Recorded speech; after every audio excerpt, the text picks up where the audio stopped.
living in the past is going to cost you your success. It's going to make you depressed. And to be honest with you, it's going to be the anchor for you to grow forward.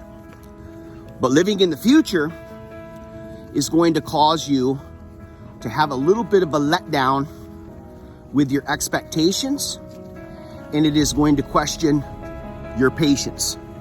What do I mean by this? Well, I'll tell you a little story. My daughter and I were talking about goal setting. We were talking about goal setting the other day, and we were talking about some of the things that she wants in the future, right?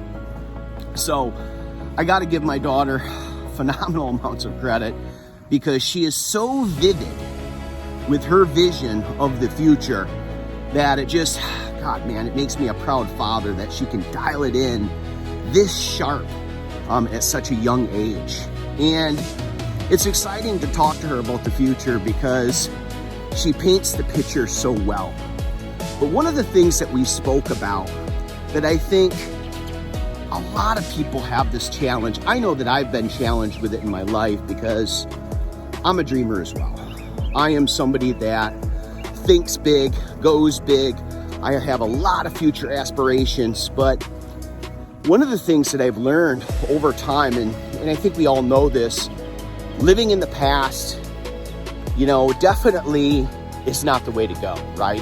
Having resentment, having regret, living in such an area of time doesn't really do anybody any good.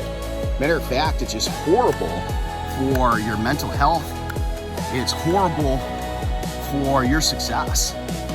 But living in the future can sometimes have the same effect. So what do I mean?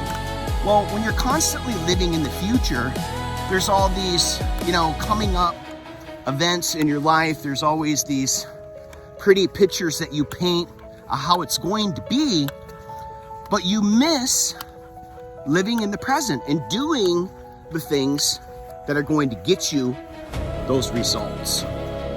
So you gotta keep in mind that even if you have some fantastic goals coming up in the future, you have to do the things daily in order to get the success. So just like I was telling my daughter the other day, is I love the fact that you have all these goals in writing, you have your vision board, you have everything that you want to do. But if we lose sight of those daily habits and those daily things that we need to do to be successful in the future, then we're not living in the present. So if I were to give you any sort of advice for anybody, if you're listening, is to be present, to live in the present, to do the things that you need to do in the present in order for you to have that bright future, in order for you to do the things that are necessary in order for you to get what you want coming up in the future. So hopefully this provoked a little bit of thought for you today. Remember to go out and provoke positive change in people, and then of course your peak performance as well. We'll talk soon.